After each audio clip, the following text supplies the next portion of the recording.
اگلے روز دوپہر کے بعد ان امریکیوں کی ہلاکت کا پتہ چلا تھا۔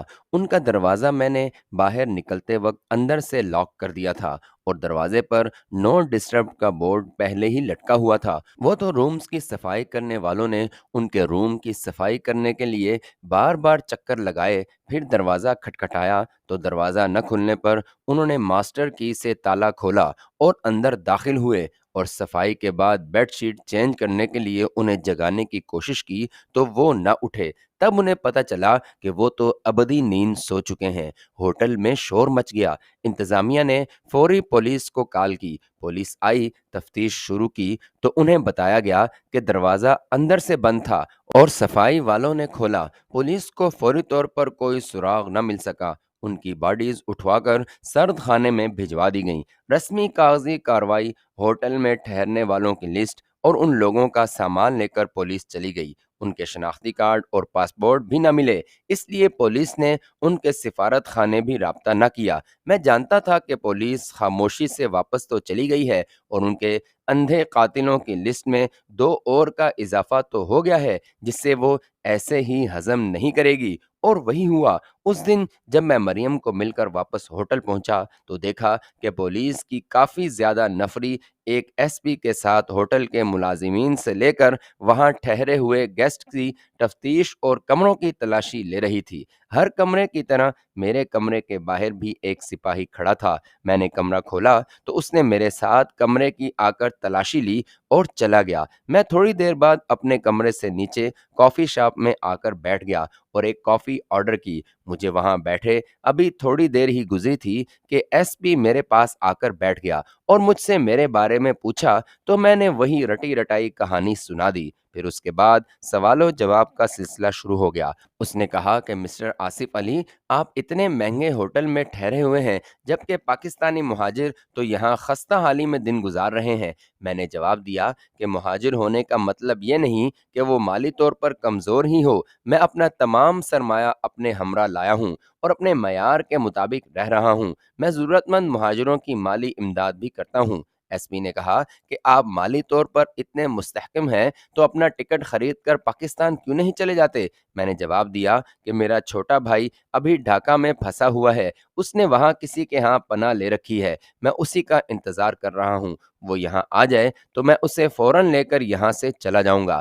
ایس پی، ہمیں پتہ چلا ہے کہ پاکستانی سفارت خانے میں تمہارے ساتھ خصوصی برتاؤ کیا جاتا ہے۔ میں نے جواب دیا یہ درست ہے اور اس کی وجہ صرف میری مالی خوشحالی ہے۔ آپ نے بھی مجھ سے تفتیش کے دوران جو رویہ اپنایا ہے، یقیناً ہر مہاجر کے ساتھ آپ کا رویہ ایسا نہیں ہوگا۔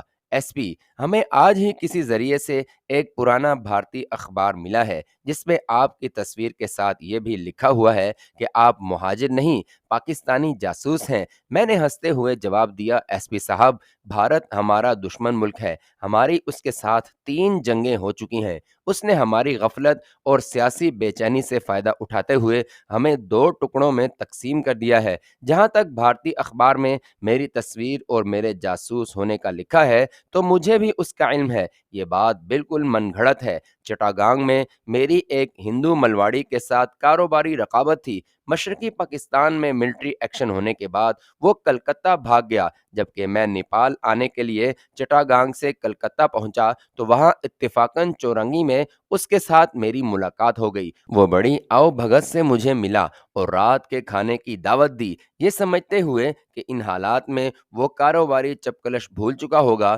میں نے اس کی دعوت قبول کر لی۔ ایک بڑے ریسٹورنٹ میں جب ہم کھانا کھا رہے تھے تو اس کے ایک فوٹوگرافر نے میری کئی تصاویر اتار لیں۔ کھانے کے بعد میں واش روم گیا تو جب واپس آیا تو دیکھا کہ اس نے کلکتہ پولیس کو بلا رکھا تھا۔ میں سمجھ گیا کہ اس کا مجھے پکڑوانے کا ارادہ ہے۔ میں وہیں سے واپس مڑا اور واش روم کی کنڈی لگا کر واش روم کے روشن دان سے نکل کر سیدھا اپنے ہوٹل پہنچا۔ وہاں سے جتنا ہو سکا سامان لیا اور بذریعہ ٹرین پٹنہ پہنچا اور وہاں سے یہاں تک پہنچ گیا۔ مجھے پکڑوانے میں ناکامی کے باعث اس ملواڑی نے میری فوٹو مختلف فوٹوز کے ساتھ ایڈٹ کر کے اخبار میں چھپوا دیے۔ ایس پی یقینی بے یقینی کی کیفیت سے دوچار میری باتیں سن رہا تھا۔ میں نے پوچھا، ایس پی صاحب، آپ تو منجھے ہوئے پولیس والے ہیں، آپ ہی سچ بتائیں کہ کیا میں شکل سے جاسوس لگتا ہوں؟ میرے جیسے قد و قامت کے لوگ تو ہزاروں میں بھی پہچانے جاتے ہیں، اور ایسے شخص کو جاسوس بنانا ہی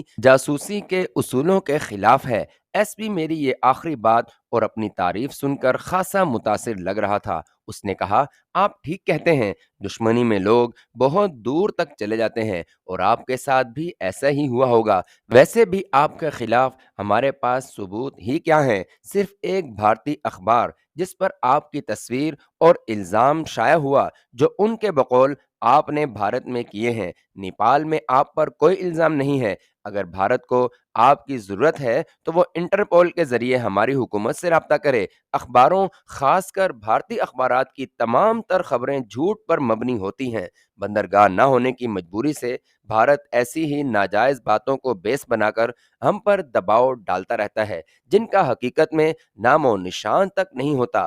اگر یہ دو مرنے والے بھارتی ہوتے تو آپ پر شک کیا جا سکتا تھا، مگر یہ دونوں تو امریکی ہیں اور کل ہی یہاں چیک ان ہوئے ہیں۔ ان سے آپ کی دشمنی کی وجہ کوئی نہیں ہوگی۔ مجھے افسوس ہے کہ میں نے آپ کو زحمت دی اور آپ کا وقت برباد کیا۔ یہ کہہ کر اس نے مجھ سے ہاتھ ملایا اور جہاں تفتیش کے لیے ہوٹل کے دوسرے لوگ ویٹ کر رہے تھے وہاں چلا گیا۔ نیپال میں پولیس یا کسی سرکاری افسر کو اگر شراب بطور تحفہ دی جائے تو اسے رشوت تصور نہیں کیا جاتا۔ میں نے بھی اپنے ہوٹل کی سب سے مہنگی وسکی کی ایک بوتل لی اور سب کے سامنے ایس ایچ او کو پیش کر دی۔ اس نے شکریہ کے ساتھ قبول کی اور اپنے سپاہی کو کہا کہ ان کے روم پر جو سپاہی کھڑا ہے اسے وہاں سے ہٹا دیا جائے۔ میں روم میں آ کر لیٹ گیا اور اللہ کا شکر ادا کیا کہ گزشتہ رات میں نے اسلحہ وغیرہ مریم کے پاس رکھوا دیا تھا۔ اگر وہ کمرے سے برآمد ہو جاتا تو بہت مصیبت بن جاتی۔ ساتھ ہی میری سوچ کا رخ بدل گیا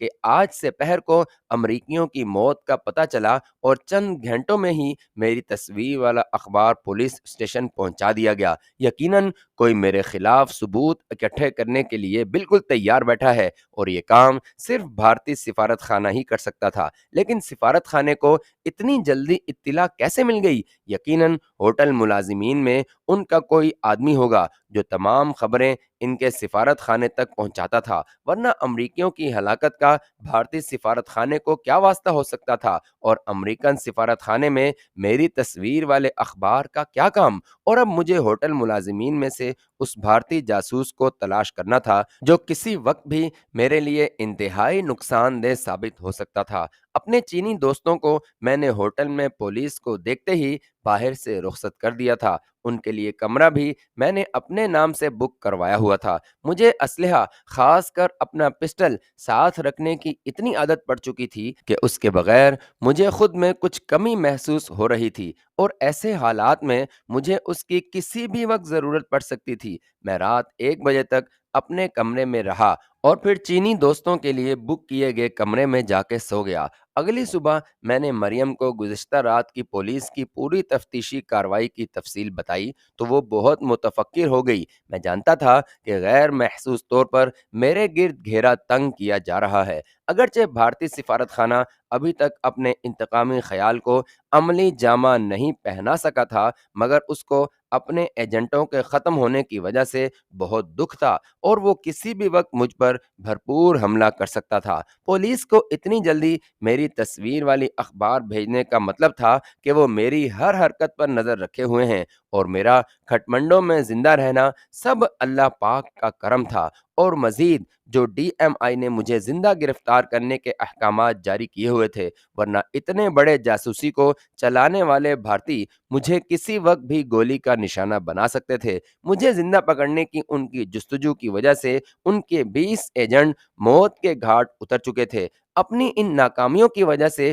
وہ تنگ آ کر مجھے ہلاک کرانے کا بھی آرڈر جاری کر سکتے تھے۔ مریم کو میں نے اپنے خدشات تو نہیں بتائے، مگر اس سے اپنا پسٹل، فالتو میگزین اور زہریلی سوئیوں والا ڈبہ ضرور لے لیا۔ یہ سب دیتے ہوئے مریم نے مجھے بے حد محتاط رہنے کی تلقین کی۔ جب میں جانے لگا تو اس نے کہا کہ دشمن کے پاس اب تمہیں ختم کرنے کے علاوہ کوئی آپشن نہیں رہا۔ اس نے چینی ساتھیوں کو میرے ساتھ بھیجتے ہوئے میری سیکیورٹی کے لیے خاص ہدایات دیں اور انہیں اسرائیلی کے پسٹل اور گولیاں بھی دے دیں۔ مریم سے رخصت ہو کر ہم نے پاکستانی سفارت خانے کا چکر لگایا اور پھر شیر پنجاب ریسٹورنٹ چلے گئے۔ دن کا خاصا حصہ آوارہ گردی میں گزار کر سپہر کو واپس ہوٹل میں آئے۔ میں اپنے کمرے میں چلا گیا۔ ٹھیک 4 بجے کرنل آنند کا فون آیا کہ اگر اس کی کوئی مصروفیت نہ ہو تو وہ کیپٹن مان کے ساتھ 5 بجے مجھے ملنا چاہتا ہے۔ میں نے اسے آنے کی دعوت دے دی۔ مجھے یہ موقع مل گیا کہ کرنل آنند سے مل کر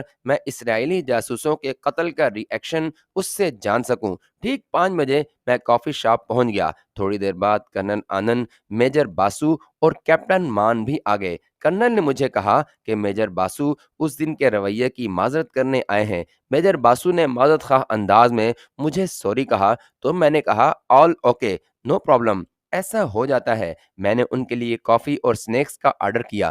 کرنل آنند نے انگریزی، اردو، ہندی اور پنجابی سے ملے جلے الفاظ میں گفتگو شروع کی اور پھر اس گفتگو کا رخ سکوت ڈھاکہ اور لیڈروں کی طرف پھیر دیا۔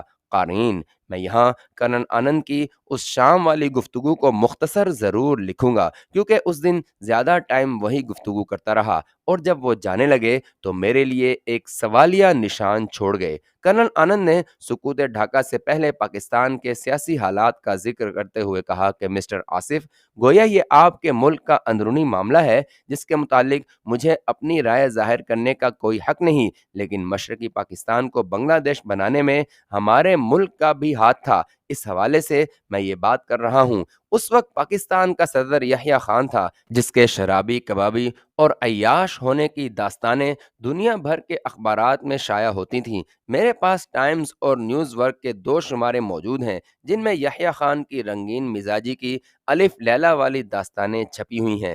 اگر آپ چاہیں تو میں آپ کو یہ میگزین بھیٹ کر سکتا ہوں۔ پاکستانی عوام نے اپنے دونوں بازوؤں کے الیکشن میں 2 پارٹیوں کو سب سے زیادہ ووٹ ڈالے، یعنی عوامی لیگ مشرقی پاکستان اور پیپل پارٹی مغربی پاکستان۔ دونوں پارٹیوں کے منشور میں امراء اور جاگیرداروں سے لوٹی ہوئی دولت واپس لینا اور عوام کی فلاح و بہبود پر لگانا اور غریب عوام کو روٹی، کپڑا اور مکان فراہم کرنا تھا۔ مجیب الرحمان کی عوامی لیگ پارٹی کو سب سے زیادہ ووٹ ملے اور اس پارٹی کے منشور میں علیحدگی کا اشارہ تک نہ تھا۔ اصولی طور پر حکومت عوامی لیگ کو سونپ دی جانی چاہیے تھی کیونکہ اس پارٹی نے صوبائی سطح پر نہیں بلکہ ملکی سطح پر الیکشن لڑا اور واضح کامیابی حاصل کی تھی۔ لیکن ہوا کیا تھا؟ پیپل پارٹی کے ذوالفقار علی بھٹو آڑے آ گئے اور ملکی سطح کے الیکشن کو صوبائی سطح کا الیکشن قرار دے کر ادھر ہم ادھر تم کا نعرہ لگا دیا۔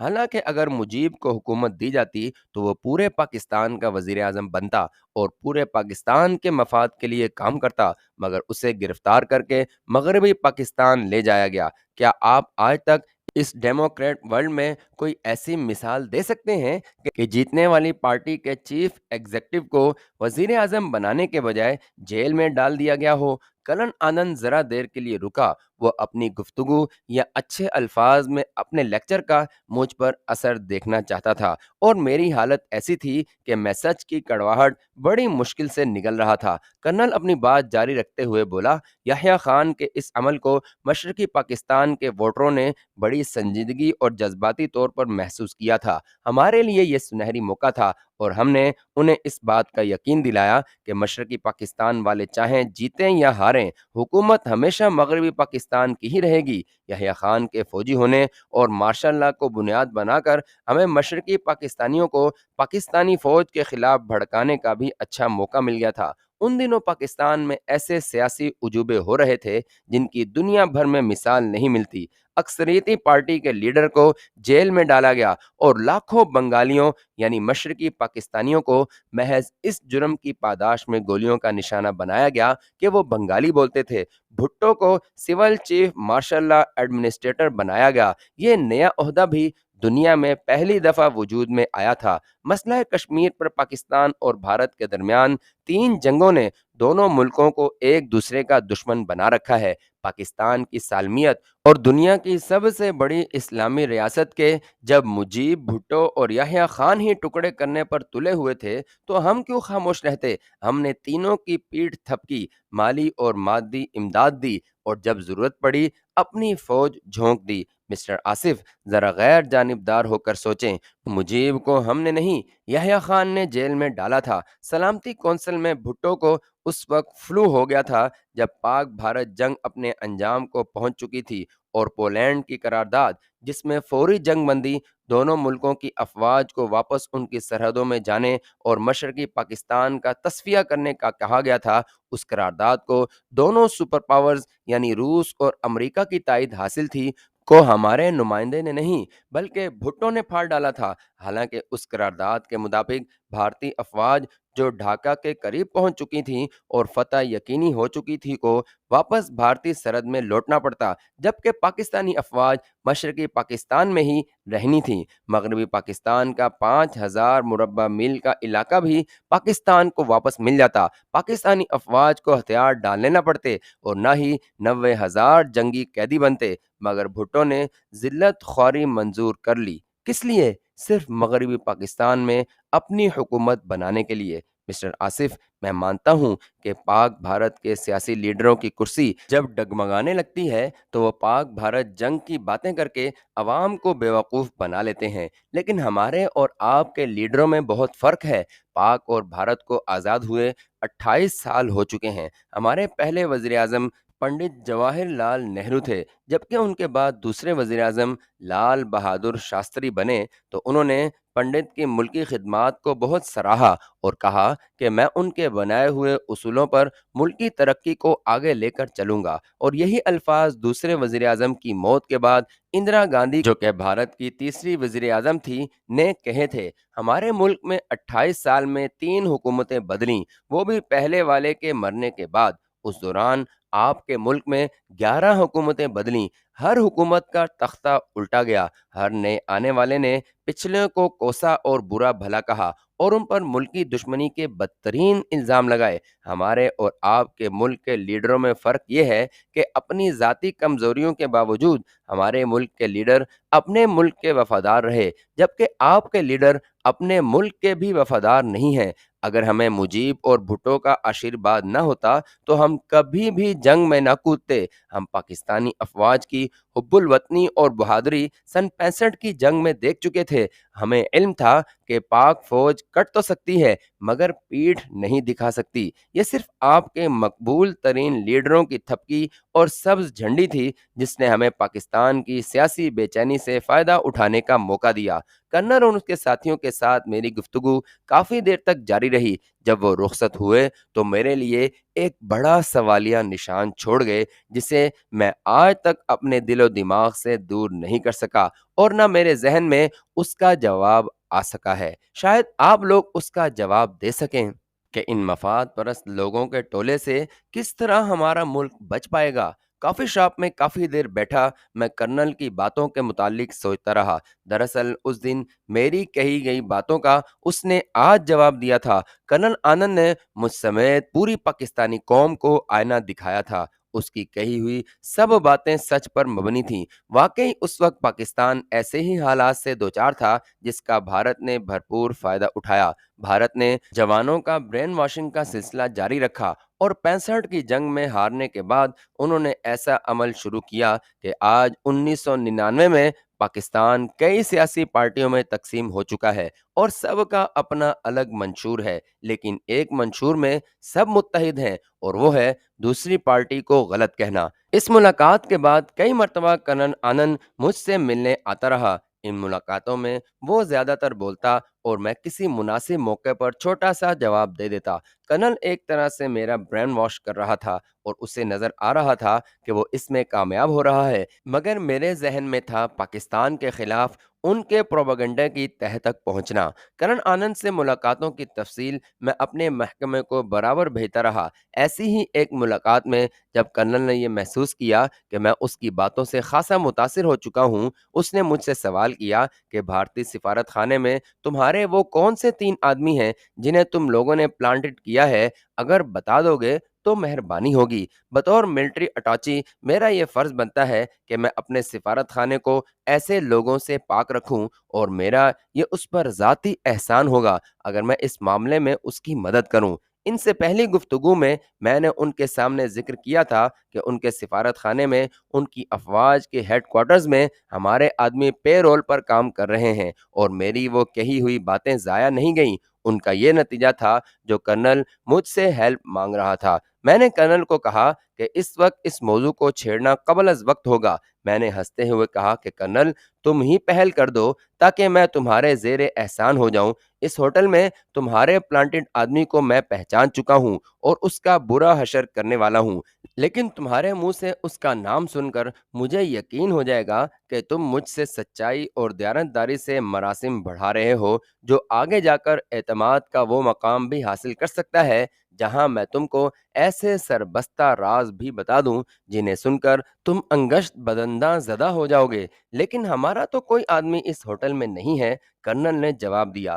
اتنی معمولی بات کو جسے میں جان چکا ہوں، کرنل صاحب، تم مجھ سے چھپانا چاہتے ہو تو تمہاری مرضی، میں تم سے اس بارے میں مزید بات نہیں کروں گا، لیکن میں اسے پہچان چکا ہوں۔ اس کے بے جان جسم کا تحفہ تمہیں ضرور بھیجوں گا، میں نے لاپرواہی برتتے ہوئے کرنل سے کہا۔ کرنل آنند نے سربستہ رازوں تک پہنچنے کے لیے پہلی سیڑھی پر پہلا قدم ہی الٹا پڑتے دیکھا تو اس نے پینترا بدلا۔ بہت ممکن ہے کہ میری لا علمی میں میجر باسو نے ایسا کیا ہو، مجھے بھگوان کی سوگند میرے علم میں نہیں ہے۔ میں اس بارے میں پوری جانکاری کر کے پھر تم سے بات کروں گا۔